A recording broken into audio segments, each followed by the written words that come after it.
Hello, everyone, and welcome back. I just saw you. We're not doing quick changes today because we're focusing on self care.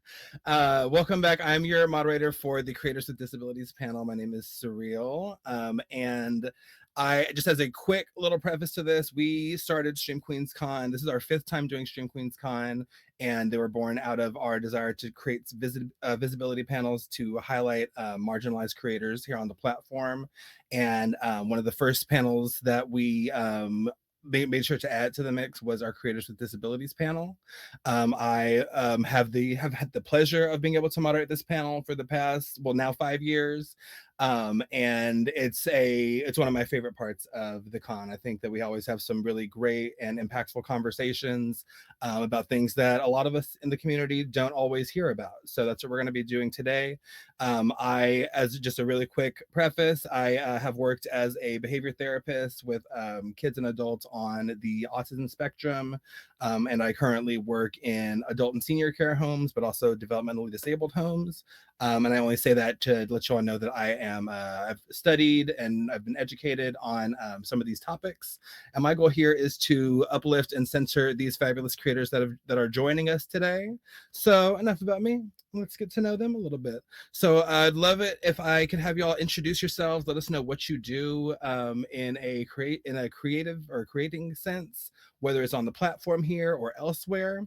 And share whatever you feel like is most relevant for the panel. So let's start off with one of our veterans of this panel. Let's start with that Jay Justice.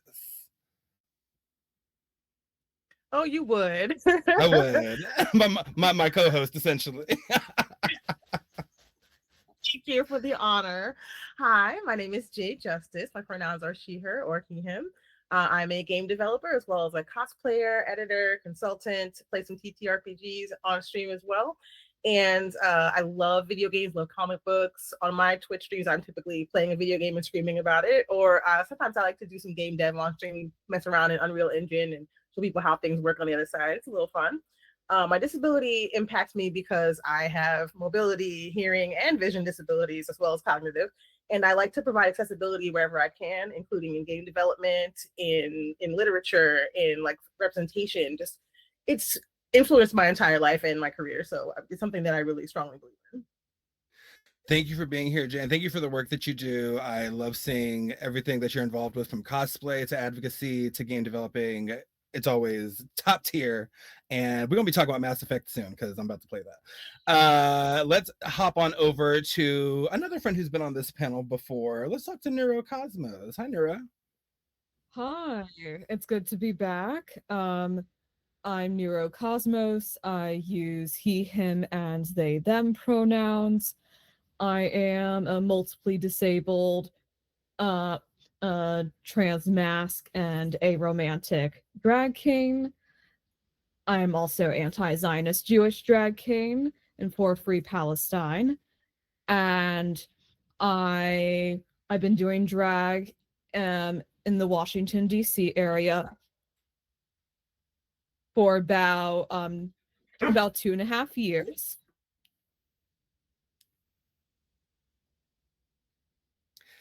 Hi, Rosie.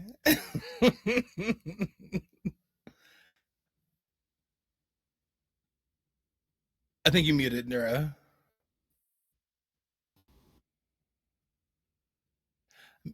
Neuro, I think you muted yourself.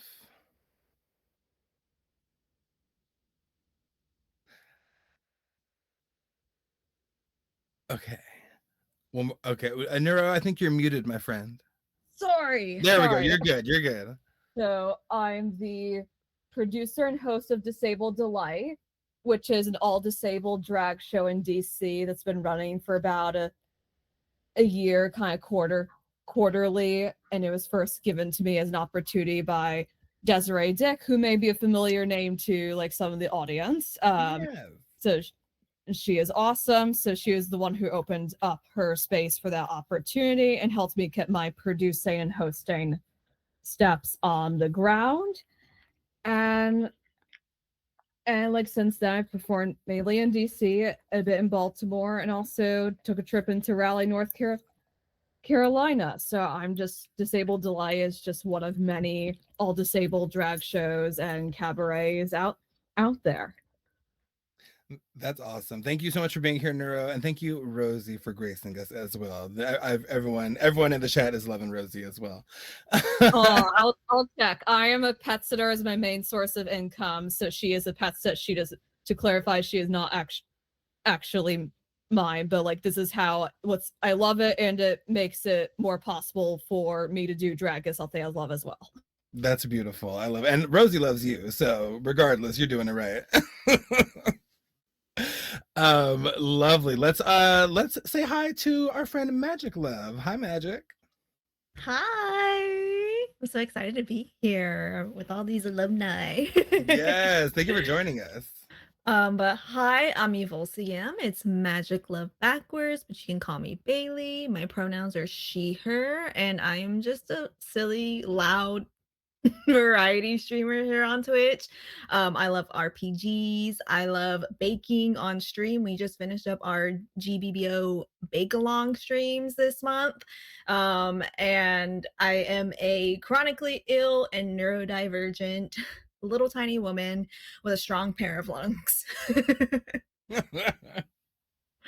That I love that. That's powerful. I had the pleasure of meeting Magic at TwitchCon this year, which was such a pleasure. And I've been seeing you doing guild things, and you have some awesome streams. So I was really happy to be able to reach out and have you come on. Luna, let's chat with our friend Luna here, an incredible artist.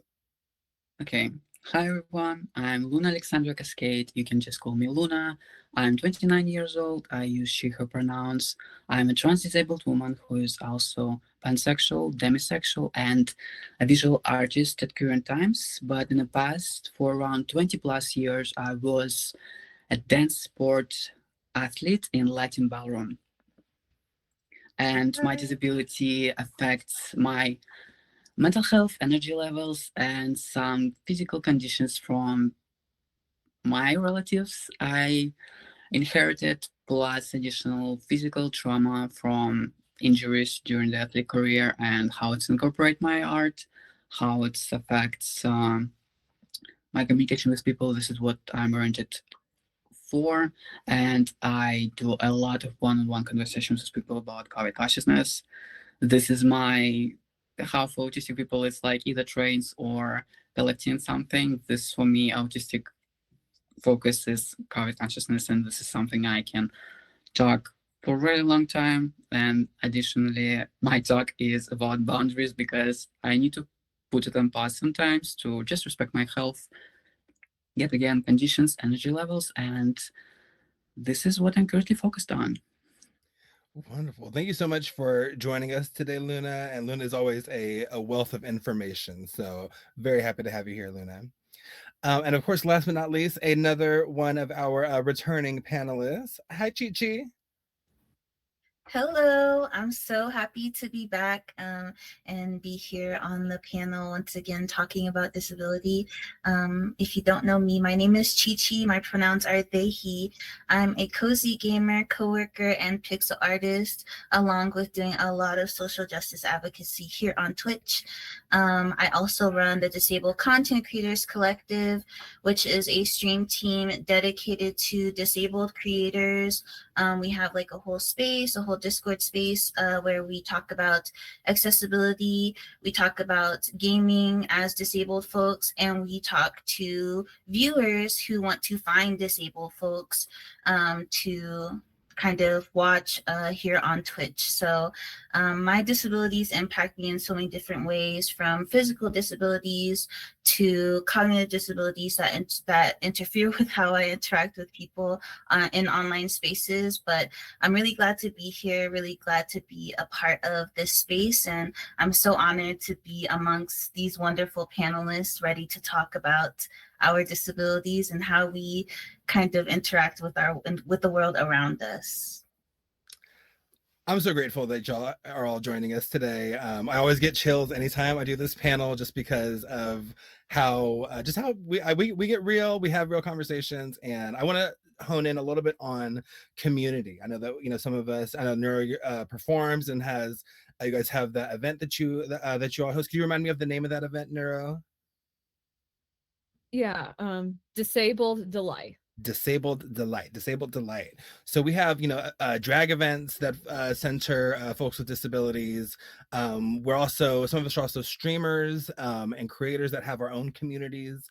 So I want to ask y'all, what role does community play in how you create or how you navigate these spaces? And you can feel free to talk about how you try to foster community or participate with others in your communities, but what role does community play for y'all in how you show up for yourself, for others, and in this space? I want to say that community provides a lot of strength and reinforcement of like both yourself and your boundaries, because when people who show up for you all the time back you up when you need it, it can mean so much. And I mean this online as well as in person, Mhm. because I'll give an example. I was hired to be the like master of ceremonies at a convention, and I'm a wheelchair user, and so people often see someone who's using a wheelchair and don't ever assume they could be in charge of something. They could be running an event, that they're an authority figure in any way. And oftentimes when people who don't know me see me, they either walk over me or they speak over me, or they don't give me the time of day, even though I have a job to do and it's really important. But people who are part of my community were like, no, she's supposed to be in charge, listen to her, she's right, you haven't finished the stage properly and it's not going to work, and the contest starts in an hour. Like, the difference was night and day between when people who were in my community showed up to see the event I was supposed to be at and when they weren't there. So like being able to get that support from building a community online and having it actually like show up for you in a real physical sense meant everything. That's a beautiful thing, and that the translation to like that like in person, that like tangible crossover is really that's a beautiful thing. Thank you. What role does community play for y'all in how you show up? I feel Yeah. like for me. Oh, I'm sorry. sorry. No, you go ahead. Go ahead. You sure? Okay. um, I just feel like my community, it's brand new to me. I feel like ever since I've been on Twitch, it was my first time understanding a community. I didn't know what it meant to have people that are having similar experiences as I am, as well as supporting me through those experiences. So, I always like share that am a I'm on this platform to uplift marginalized voices, because I don't not everything revolves around me. I am one person and I want to be able to share everyone's experiences. So I kind of like to think of my chat as a place where people can do that. And I have learned so much about my community. And because I've learned so much about my community, I also learned a lot about myself. They will come in and tell me everything, and they'll be like, I have chronically ill people, I have people with MS, I have people that are neurodivergent just like me, and I have like all these different people sharing and teaching me about disability, even though I myself am disabled, but like all of our experiences are so different. It's almost Mhm. like an educational experience for us all, and I love it so much. That's beautiful, and I love that you point out. It's a cycle. And I think that's with anybody in their communities. If you're really invested and you're really showing up for one another, it's inevitable that you're gonna learn from them. They're gonna glean things from you, and that's the balance. So that's beautiful. Luna, how about yourself? I was trying to wait off a little bit to answering this because I think that, train going sideways in terms of moving the conversation in a positive light can go sideways right now, because that was really tough question to me in terms of community safety. I just want to shout out Chichi for giving me a standard of how accessible community can maneuver, because after knowing him, I had better understanding which spaces I need to allow myself to go and not. And he was giving a lot of accessibility understanding and social justice issues, which I am very deep as well. Do that, I had to really give myself understanding which communities I was not should be not be staying, if that makes sense. Not giving myself space to live was also a very important thing because I was settling a lot. Dual coming from spaces and communities which resolve not on Twitch, but for example, being in athlete league, universities, dance club, friendship groups. For me, it comes with a lot of abuse and trauma. So sense of community for me is still very nuanced topic where I still trying to dig and find speck of joy because I don't want to completely disregard positive experiences when I had them. But I had to stand 10 toes down when I had to leave, and we're from communities which had abusive people in them, or a lot of ableism in terms of rhetoric, or not taking boycotting in support of Congo, Sudan, and Palestine seriously. And of course, COVID consciousness, because most nuanced thing for me, trigger warning, mental illness. I have suicidal depression for 12 years. So turning point for me to leave communities and block people. Some communities I just leave to go back later after I'm done with modding, resolve some personal issues, and rejoin communities. Some I need to leave and block because I already seen plenty of trans, queer, black, brown bodies and people in my life being unalived, I would say, just to not make it graphic, right? And my bringing in my country, which I bring up a little bit later, also lives with understanding that community is something unreachable. This is why I'm reaching community in states, right? Um, so I have to live usually because of COVID consciousness and lack of it in other people, because I don't want to be re-traumatized by the fact that people making conscious choice of putting themselves at risk of further disability and death, and especially people who have proximity to working with kids or having kids.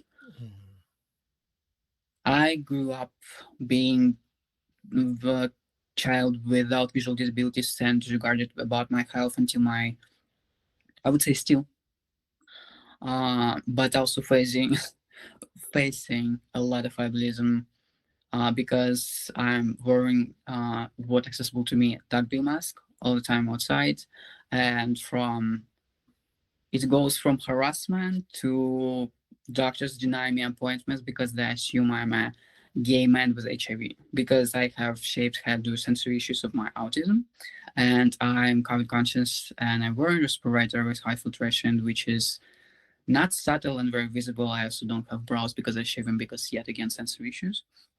And with leaving that and going to Twitch, seeing my people who I know for like a couple of years, for example, coming back from a con and saying, "Oh, I have stomach issues," not knowing that COVID is affecting your immune system. And generally, it's a airborne virus which will show up in a hundred ways of illness and symptoms. And them saying, "Oh, I don't have positive testing for COVID after the con," doesn't mean it's not there in your body. It means it's not detected.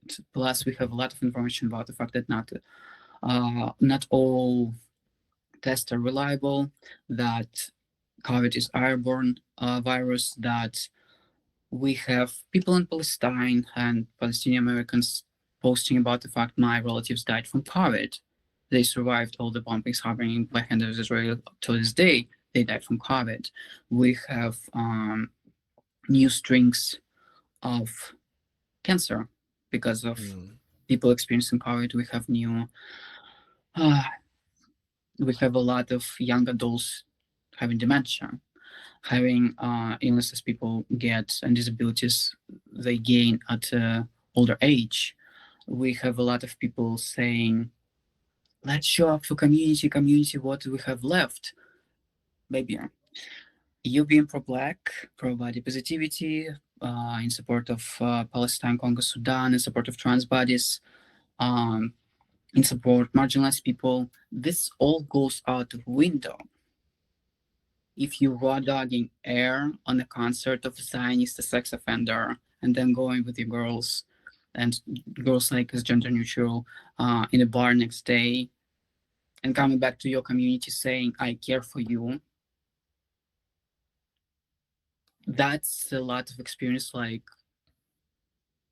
again, shout out to Chichi because that was really turning point 2 years ago for me. Oh, this is actually healthier. That was a shocker, to be honest, because healthy for me is still very surprising. And this is something I have to realize. I need to love myself more than people I love online. And if they affect my mental illness to a degree of, let's say, threatening levels, and I don't have physical ability to communicate with them on top of giving all the resources I already have, because you can check out my socials. I have pinned on my Instagram like 3 minutes, two videos, 1.5 minutes each. All information you need to know: what respirators you need to wear, which people you need to follow, mostly Black, queer, trans, disabled individuals, which give you even more information. Uh, After giving that to people I know, so they show up for themselves and they don't, I have to go, because community for me, this is something I need to be very careful about, because I already on Twitch just, I would say, third year, but I already gone through part of xenophobia, which is understand how it could happen, a lot of ableism, a lot of abuse, and a lot of people I had to block, which is just a boundary for me to not relapse with them, to not go back to them, to not threaten my own life, because in my city, in my country right now, the only people who supports me is my abusive parents. If I want to cultivate, and if any disabled person want to cultivate safe space online, be teeth in your neck, wolf bite strong about your boundaries, because this way of stubbornness towards what you cultivate will save your life. Because to a degree, you need to understand that boundaries is about you and what you're doing, not about what you're dictating other people to do. And especially if you're white ass telling Black people and indigenous people what the fuck to do with their lives in the streams, baby, not your place. Go and sit on the neck of a white streamer, educate them to be anti-genocidal and in support of Black and brown bodies, and how to boycott shit properly, because you posting Black Square in 2020 and 1 year to genocide, one a Palestinian flag, free Palestine. Definitely. Door is there. And I thank you for the things that you're bringing up, because I think that, and we'll touch on more of this, but there is I think what you talk about is like a holistic view of who is in your community.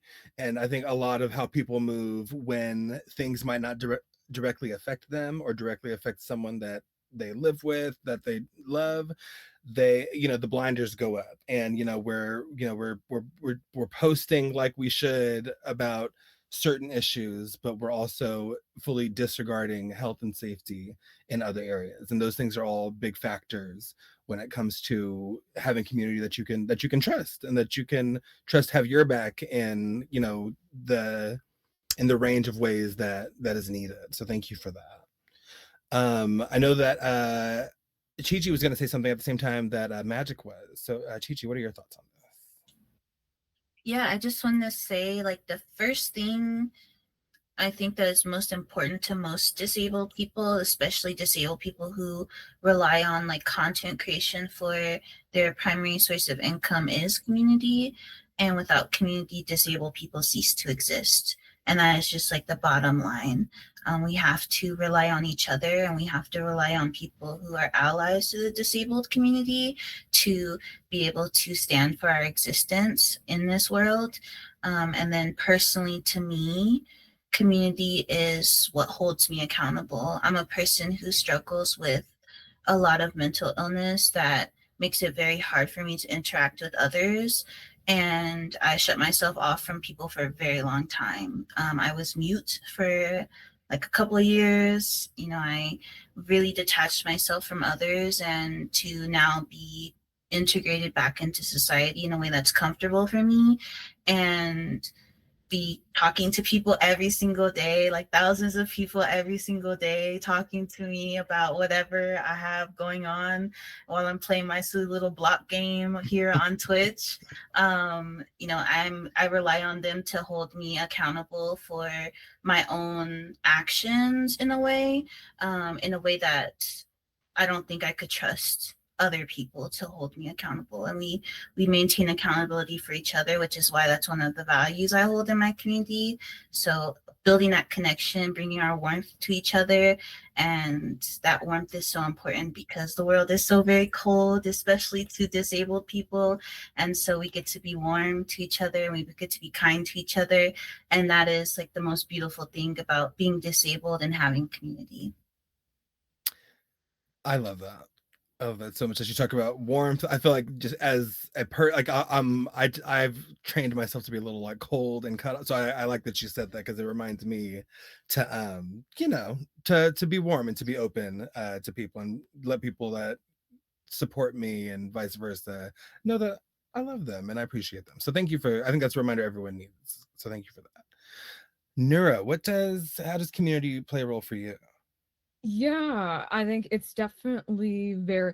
So I'm kind of like going kind of giving like a twofold answer in both like the disabled delight side of things, which is kind of the joy, and also the personal realm. I'm also at a very transitional point as a disabled drag artist with disabled delight. Like it. So I think there are a lot.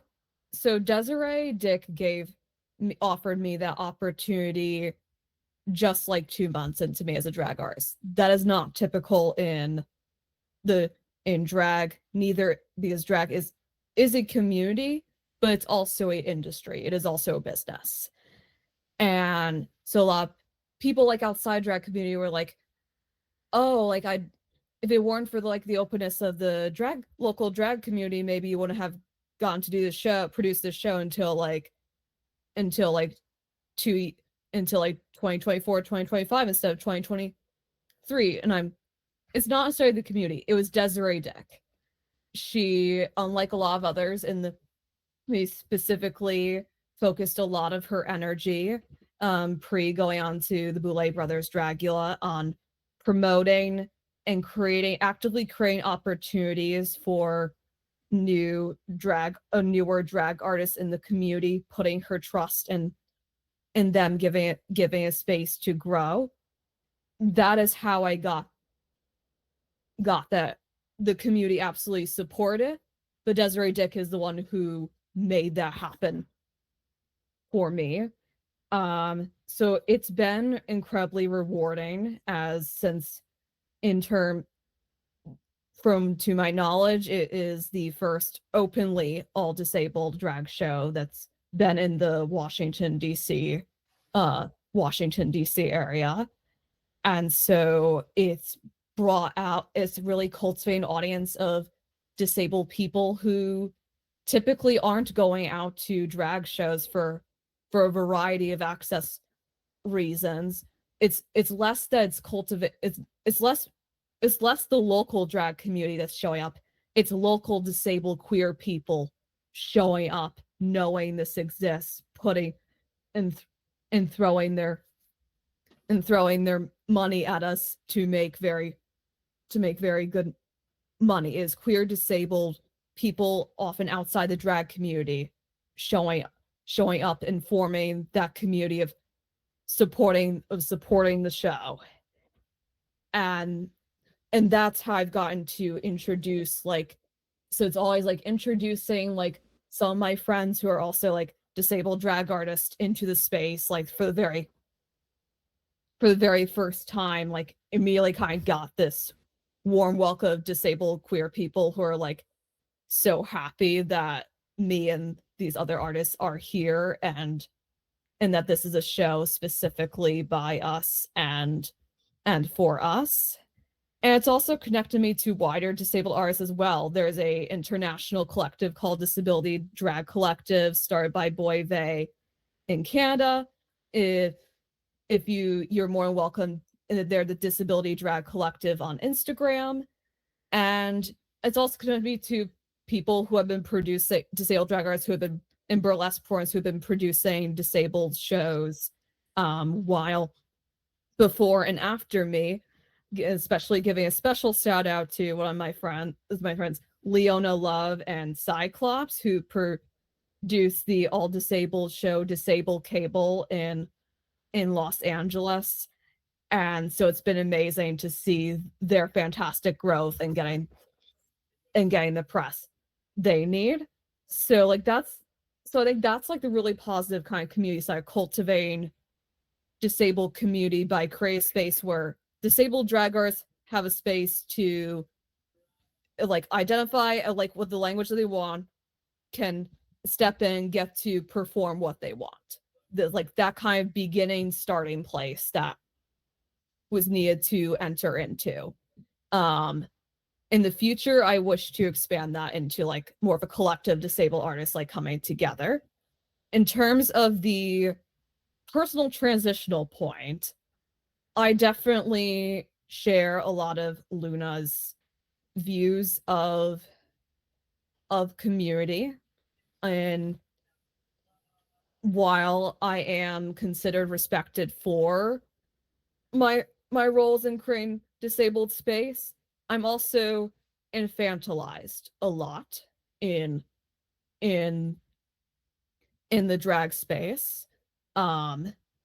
And I've been touched inappropriately by not only queens but also a venue general manager and a venue owner in terms of non-consensual inappropriate touch, and all those things have absolutely like contributed impacting my life, impacting my ability to move through space, and struggling with the social navigation of the industry as a business. And for a lot of reasons, my PTSD has reached a point where I can't work full time or part time. So pet sitting and drag is what helps. At the same time, that same PTSD does mean that it impacts my ability to go out to nightlife regularly as an audience member. Unfortunately, that is also the main way to get booked in, is that you have the people book you when you visibly show up in person. Mhm. They indicate that as the manner of support.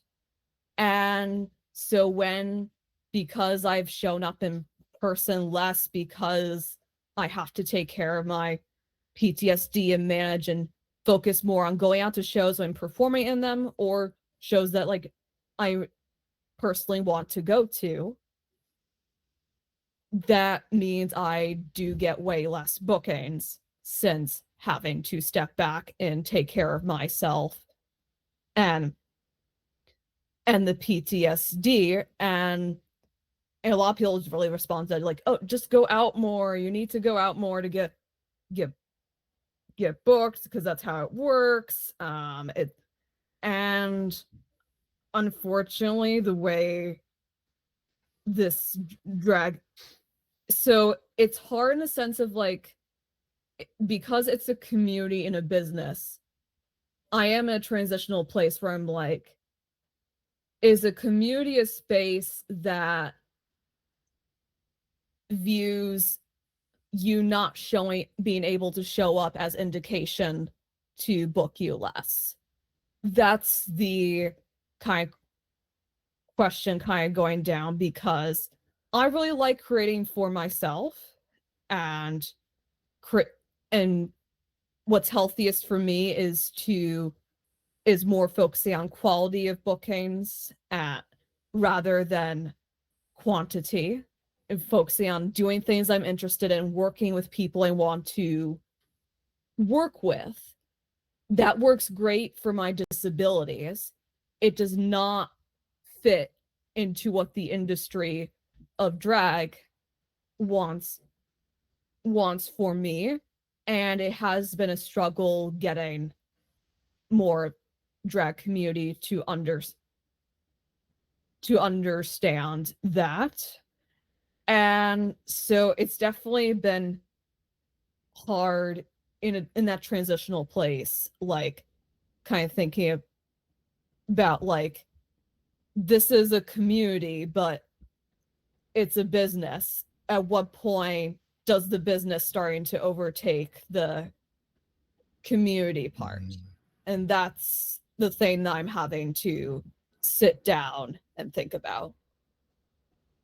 No, I think you bring up some very valid points, and it shows that, you know, with you guys doing the Disabled Delight events, and you speak about, like, you know, needing to create the spaces that the community at large doesn't, either that they don't create themselves, or, you know, there are elements of your event that, you know, the community at large will forget about. Like, I know accessibility in events are also a major issue, and being sure that people are able to show up to the event at all to begin with is a big issue. So I really appreciate how you're working with people like Desiree to create these spaces, and even, you know, having this conversation on our platform. We have a lot of drag artists that are on the team and that are watching, and I think this is important for people in all drag scenes to be aware of. You know, there are people with disabilities that do drag everywhere, so it's really important that we don't get stuck in,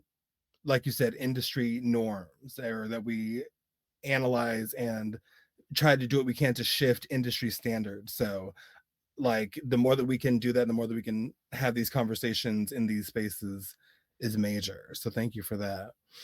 That sort of that also makes me think of, you know, representation, and how sometimes things don't change until there's someone from various marginalized communities in different spaces of creation, spaces of work, spaces of living. um what what role does representation, like, play for y'all in showing up, being people that, you know, show up to gigs, that create art, that show up to streams? What role does you being a representative for your community play? And, you know, I know that that can have a span of answers. You know, sometimes a lot of weight will fall to you, you know, even being a marginalized person, being someone who represents multiple marginalized communities as well. um and also it can be a place of joy where, you know, you're able to show up and you just are exposed to people that might not have found you otherwise because you showed up. So my question is, what role does representation play for y'all in showing up, or representation as you see it as a consumer of media, or in your industries that you're working and creating at? Well, with me, I get hired because they need someone with particular experience writing a character who has a marginalization that I happen to have. But with me, you getting like a whole royal flush. Like, you're getting like you're getting queer perspective, you're getting stable perspective, you're getting a black perspective. Like, so they'll be like, so how do we do this wheelchair user? The wheelchair part's not bad. This was racist. Like, this is bad. You gotta rewrite this whole, throw it out the window. Like, who wrote this? Can we talk to him? Can we see what's in his closet? Where was the writer on January 6th? I'm dead ass. Where were But they? like, oh, and people looking at the games to work on, I made that part up. Though, don't get me in trouble. But like, for real, sometimes you have to be the person in the room who sees the problem because no one else is gonna see it, because you have lived experience that will tell you, okay, maybe you don't know that this is not gonna work, but I can tell you, as someone who has dealt with pain management, you need to have, whether it's like event planning, for example, you need to have the disabled entrance be a little closer to the actual stage. Like, why would you put everybody away? Like, you know, so like a lot of things like that. And especially with game dev, they'll be hiring me for one thing and same thing, having to do a little bit more work, but still getting paid for it, and saying, hey, I know that you hired me for this, but I can't ignore this problem. So like, we gotta work it out. And in terms of being a consumer, I absolutely love seeing representation in books, in movies, and video games. And to people who are out there making their own stories, I don't want anyone to feel like they can't include diverse characters in their stuff because it's not their background. Yes, you can. Did you know that there are servers full of other people who are happy to be your beta reader so they can get credited for it, so they can get experience on it? You can, nobody can write a story by themselves. You need an editor. You need someone to help you do your stuff. And it doesn't necessarily have to be expensive. You can find someone who's just the same experience you have to help you polish your work. And it doesn't mean that you're not as good of a writer. The best writers have editors. That's how anything gets published. You know who didn't have an editor? We not drag them, but like I know exactly who you're gonna say. Okay, so yeah, make sure your book is not like getting the equivalent of a Razzie and have it actually get the second pair of eyes on it. Because if I'm writing a story about a character from Brazil, you bet your ass I'm getting a Brazilian person to make sure that I didn't screw it up. Right? Like, so like what is the big deal? It doesn't mean I'm a bad writer. It means I want my character to feel lived in and not be like, girl, just make him Jamaican. It's what you know, right? Like basically. So yeah, I feel like it's really important to consider representation has to be positive representation. It doesn't mean the character has to be a good guy. You can give me a disabled villain. Make him a villain for any reason other than being disabled. Please, God. Like, there's so many reasons. Make him anti-capitalist and ready to be like out here Robin Hooding it up. Okay, make him be like Poison Ivy trying to save the environment. Anything. There's so many other motivations for someone to do bad things. I love disabled villains. Give me all of them. But don't be like, oh, I was born disabled, so that I hate the world. Like, come on, that's boring. Like, right. And stereotypical. Like, come on. So that's my only little nitpick, really. Like, don't think that good representation means it has to be a good character. No, you can have the whole spectrum of emotions. Like, trust me, everybody who's disabled ain't good either. There's some assholes in wheelchairs, okay? Anyone is ripe to be an asshole, and that does like exactly. A big takeaway I have from that is like, don't be afraid to not know. Be afraid to like continue not knowing and not doing anything about it. You know, like if you want to create something or if you want to, show representation for a community you're not from, like Jay said, research from reputable sources, people that know the lived experience. Exactly. Great. I love that. Representation. Anybody else? Oh, I see our kitty here. Yeah. Sorry. No, you're good. I think Karma also think a definite representation part. I think it's definitely interesting question. I definitely would say like a way. I think first of all, I walk into my local drag scene with the understanding that it is created by Black, trans, disabled, working class drag artists. That is the majority of people who are performing in my local community. So everything of what I do or try to contribute or support has to be guided by them as every step of the way as possible. And kind of and there's a lot of disabled neurodivergent drag artists in our local community. A lot of them don't openly identify with the word disabled because there are much more safety risks like police brutality and incarceration out there in the world if you're a disabled Black, Indigenous, Latina person. So a lot of it, so kind of me in kind of that position of creating Disabled Delight and with opportunities given to me by mainly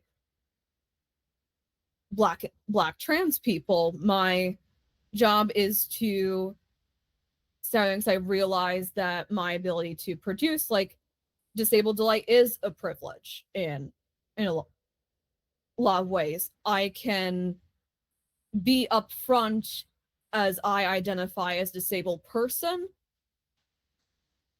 because like I don't experience the safety risks that Black, Indigenous, Latina folks in their community experience if they identify openly with that word. So that's why a lot of Disabled Delight was about kind of those conversations. You don't have to openly identify with this word. This is about performing whatever you want for a like mainly disabled audience. You can share as little or as much as you like when you talk on the mic about your art and how people can find you. And also like there's definitely like a bit of weight in the sense of like, because people recognize me mainly as like a disabled drag artist, that means like a lot of people like are coming to me like with questions and like answers when I do not want it to center me because I'm a white drag artist in a mainly Black, Indigenous, Latina drag community. I want to do more that helps those drag artists like feel empowered to give the answers and talk about their lived experiences. I was nominated for Community Change Maker in the DC drag community this year, and that was an honor to have, especially with 2 years into drag. And that is I was nominated because a lot of community members like put my name for nominations. So like that is an honor like that I very much do not take for granted. I would say the other aspect of representation that definitely gets a bit away is being Jewish drag artist. In DC, there are only 3 Jewish drag artists like actively performing, and I'm one of the 3. We are all for Free Palestine, so since most of our drag community is not Jewish, a lot of them look to us for like what are the right Jewish spaces to be associated with or connected with, which Jewish spaces are very Zionist, and we need to kind of like not engage with those spaces. And there isn't, and we have, and the community also lacks like Palestinian drag artists. So I think it's definitely a place where creating Jewish space in drag communities, because of the 3 of us, we're all white. So there's also a lack and there's kind of been a noticeable lack in the Mid-Atlantic area in New England of openly basically Jews of color who are drag artists. A lot of them are in San Francisco and Florida. And so a lot of this Korean Jewish space is like makes it very, it's kind of like, how do we make sure like we create like Jewish shows but don't fall into the patterns of the token person of color in the show, which we absolutely do not want to do, is against our ethics as a producer. So like that's kind of what the representation like kind of discussions that are kind of that I've negotiated like as a drag artist. Gotcha. Okay. No, thank you for that. I think that I loved how well-rounded your response was, because there's it's work. It's work to like be the representation, and you maintain like being so cognizant of your role in the community as you see it, in a way that I really admire and appreciate. And also congrats on your nomination. I think that from what I've seen of you, that is very well deserved. So that's awesome. I believe Chi Chi was about to say something as well before. I do not remember what I was gonna say. That's all, guys. Like, if not, don't even ignore me entirely. Magic or Luna? We do have a little under 10 minutes left. This panel always flies by. So and I do have one question to wrap us up. as you look at everybody's media at the end. So, Magic or Luna, do you have anything you wanted to add about representation? I think I can add just a little bit. So we have another question left. Yeah.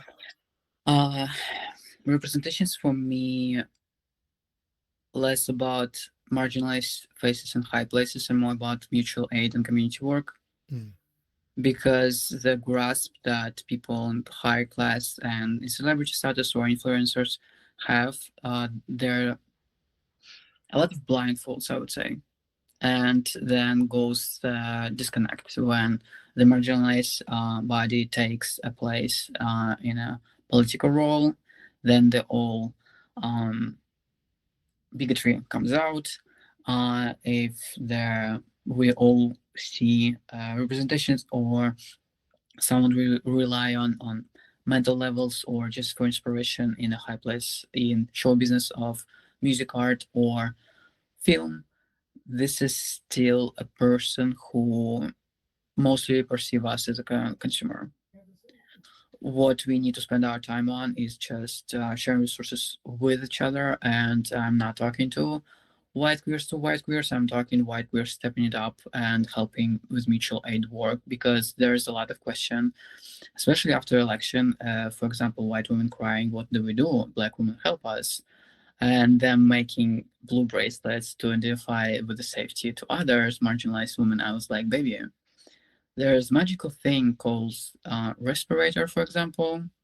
And if we talk disability representation, every marginalized person you can imagine uh, falls under this umbrella, because we have so many intersectionally marginalized people who are additionally disabled, and that complicates their way of moving through life and the world and the systems and the workplaces and communities as it is. So being, again, broken record, COVID cautious, will help tremendously to folks feel not triggered, more comfortable, feeling more safe, less impacted by not just an anxiety of fear, but paranoia about leaving the place to get their fucking meds or resources they want to spread to others. For example, some marginalized folks I know do a bunch of high quality respirators or mask, put a community note, share it on their university. Very helpful, but additional labor of them putting a note, having resources to buy these respirators, and giving tutorials on which will work, which is not. Where's mask blocks where you can get respirators as mutual aid without paying for them, or the fact that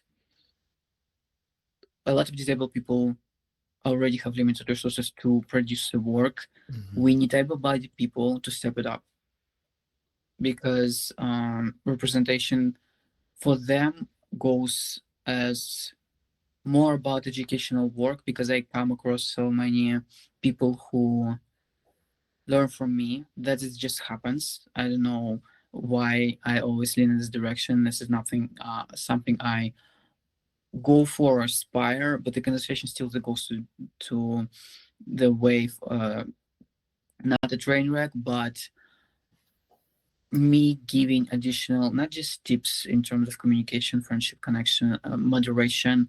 It's more about the fact that I'm a shocker of a person who intersection marginalized, and for a lot of cis queer folks, I am a surprise of trans woman who is not transitioning, Mm-hmm. or living life more on androgynous spectrum, or like non-binary gender representation, because they don't click that me living in my surroundings, Russia, is illegal to transition. I don't have resources monetarily, and I don't want to go under the knife, and it's also dangerous for me generally go to the medical practitioners, because the motherfuckers still snatching people into army without consent. So it's a lot of, I wouldn't say transvestigation from cis people, and them being shocked that I'm so aware in human rights is more about the fact that marginalized people who are disabled don't have much of a choice, Right. except making representation of themselves first, And I don't want to cut you off, but I do want to make sure we have time for our last question. But I do, I just appreciate the perspective that you bring on this, Luna, so much, and a lot of it. And so we're learning a lot here. We're having these conversations, but I think a very big takeaway is to, for us, for people, for able-bodied people to take this and turn it into action, make sure that this translates into something tangible, doable. There's a reason we're not just having this conversation for fun. It is fun, but we want to make sure that we want to inspire people to act and to apply this. So mutual aid, community work, I love that so much. Really quick, Magic, do you have anything to add to this question? Just that representation is such a tricky thing when it comes to disability, especially when it comes to media. Because let's be honest, when it's put in media, it's to be consumed and to make money. And so that's the first thing that comes to mind. And so on one hand, it's just like, okay, well, we don't want to make a representation just for the sole purpose of making money. We want to do it right. But on the other hand, you have producers, you have people telling you have to make it palatable. You have to do it right. Oh, we can't. Oh, you want a Mexican person in a wheelchair? Well, what if it was a white woman instead? So it's always like difficulty with like intersectionality and representing the disabled person without, you know, without watering it down, Right. you know, making it straightforward. And disability is not a dirty word. We are allowed to be in spaces. We are allowed to take up space. And I think just being loud about it is super important for all of us, you know, setting our boundaries, telling everyone that we're going to be here, whether you like it or not. You can try to stop us, but you won't. That's it. I love it.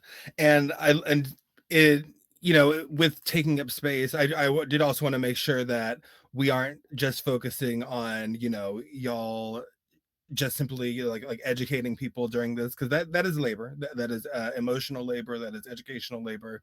I also wanted to make sure we had time to celebrate y'all and what you do.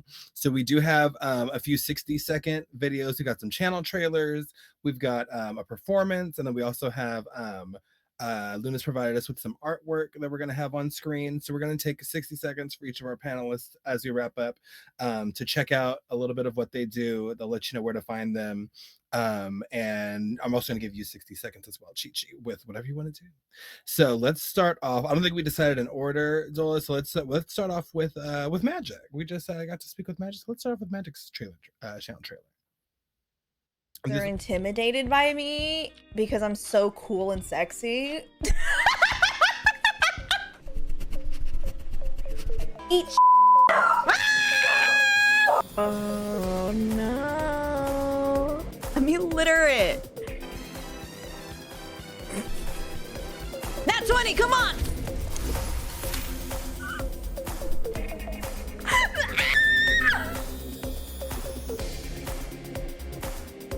Give me that! That's the stuff. I will attack all of you. I'm not a woman. I'm a philosophy. Stay away from drugs, kids. Your energy, Magic. I love it. Where can the people find you, Magic Love? You can find me as Evolsiam everywhere, but my primary platform is Twitch. I stream Monday, Tuesday, Thursday, and Friday, 2 p.m. Pacific. Lovely. Thank you for being here. Y'all saw it. You better show up. And hello to Menos as well. We love Hi, Menos. All right, let's check out Jay's video. Hi, I'm Jay Justice. What's up? Welcome to my stream. I'm a cosplayer as well as an editor and consultant. I work in video games, comic books, all kinds of fun nerd things. They say everybody has a gay cousin, and if you don't have the gay cousin, then you're the gay cousin. With me, I'm the gay cousin. Ooh, what is this? He ready to kick somebody's ass, but guess what? I am not going back to jail. I'm gonna fuck him up. Yes, girl! Fuck the police! Ooh, Ooh, I'm trying not to get seen by these security cameras. Oh Lord, oh no. Hold on, hold on, hold on. Ah! Did he just get Lord? Oh my god. No! Oh no! What just happened? Jay, I would watch you do commentary on anything. where I have a where lot of fun. you are? Where can the people find you? I'm at jjustice.net. It's my website and also my Blue Sky. I'm at that jjustice on Tumblr, Instagram, YouTube, Twitch, basically everything. I'm a very occasional streamer because being a game dev is taking up my entire life. But I will be streaming as part of the Rainbow Raid Relay. Yes, the queers are back. I will be streaming to do some fun holiday cheer on Saturday, December 28th from midnight to 4 a.m. Eastern time. Yes, that's when I'm going to be on.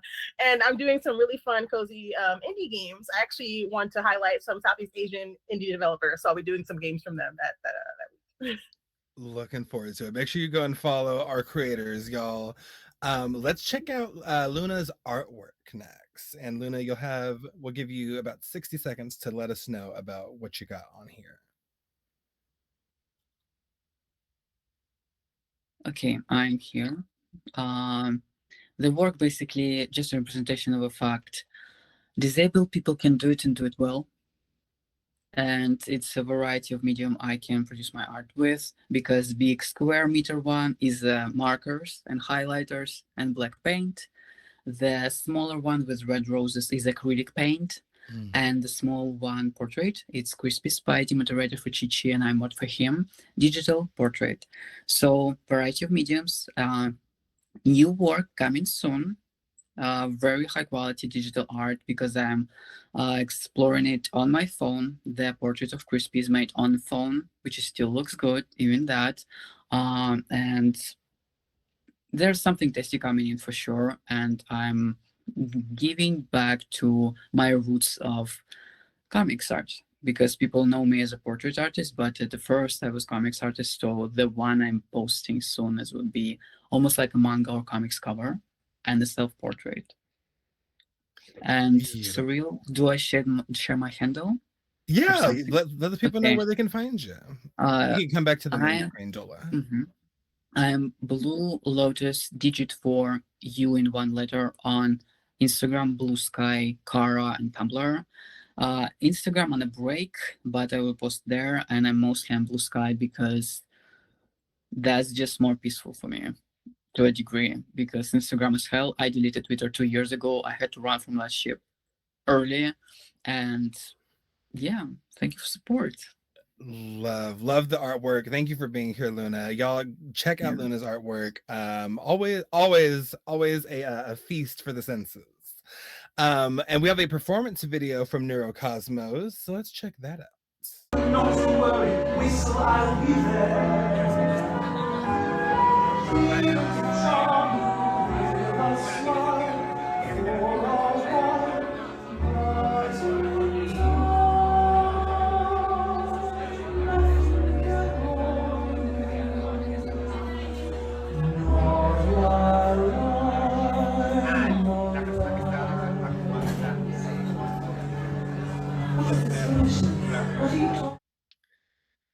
Love it. Joel was telling me that we're back, and I was still like captivated by Neuro's performance. I love your performances, Neuro. Where can the people find you performing or to follow? Yeah, so I think a bit of context for that clip is that there is a production company for drag artists in my local community that called Highball Productions that does drag productions of musicals. So it's positioned as a drag show, but you get choreography and you rehearse. So it is like a full production, even if it is a drag show. And they noticed that Toby is one of the and this is Sweeney Todd or Queenie Todd, and one of the producers, Tabitha Christie, noticed that in the script, so Toby is actually written as an adult with some kind of developmental disability. He's not a child, it's the movie that made him a child. So they kind of reached, and so they had me in mind and asked me to do the part, both for authentic casting and because they love my art and they felt that my art was the best fit for that role. So that was really one of the highlights of Drag Race, getting to portray Toby as Neurocosmos in Queenie Todd.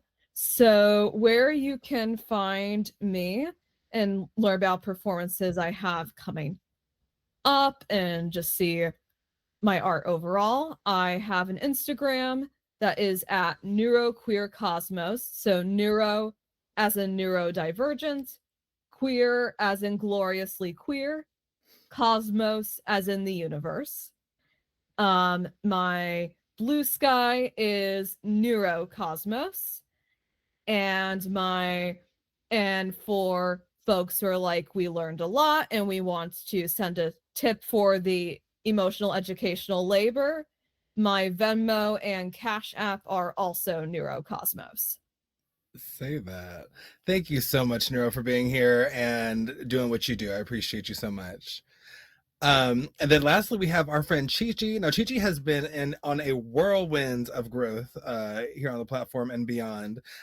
So when I reached out asking for a channel trailer, Chi-Chi said, you know what, I've so much has changed, and we don't have a trailer yet, but I wanted to give Chi-Chi the floor to just let us know what you got going on and where the people can find you. Yes, so like I mentioned in the beginning, my name is Chi-Chi. My pronouns are they, he. I primarily play Minecraft, but I do other cozy gaming, mostly sensory-friendly gaming for anyone who really enjoys that kind of vibe. You can find me on here as Chi-Chi, on YouTube as Chi-Chi Crafting, and everywhere else as Chi-Chi Streams. And I'm really glad to be here, really glad to have participated in this panel. So thank you everyone for watching, and I hope you have a wonderful time zone. Absolutely. Thank you all. I'm so grateful to each and every single one of you here, including our moderator and momager, Doladar, who was on this panel last year. So thank you all so much for being here. I think this is one of the most important panels we do every con. So go and follow everybody, show some love, and let's all wave goodbye. Yeah.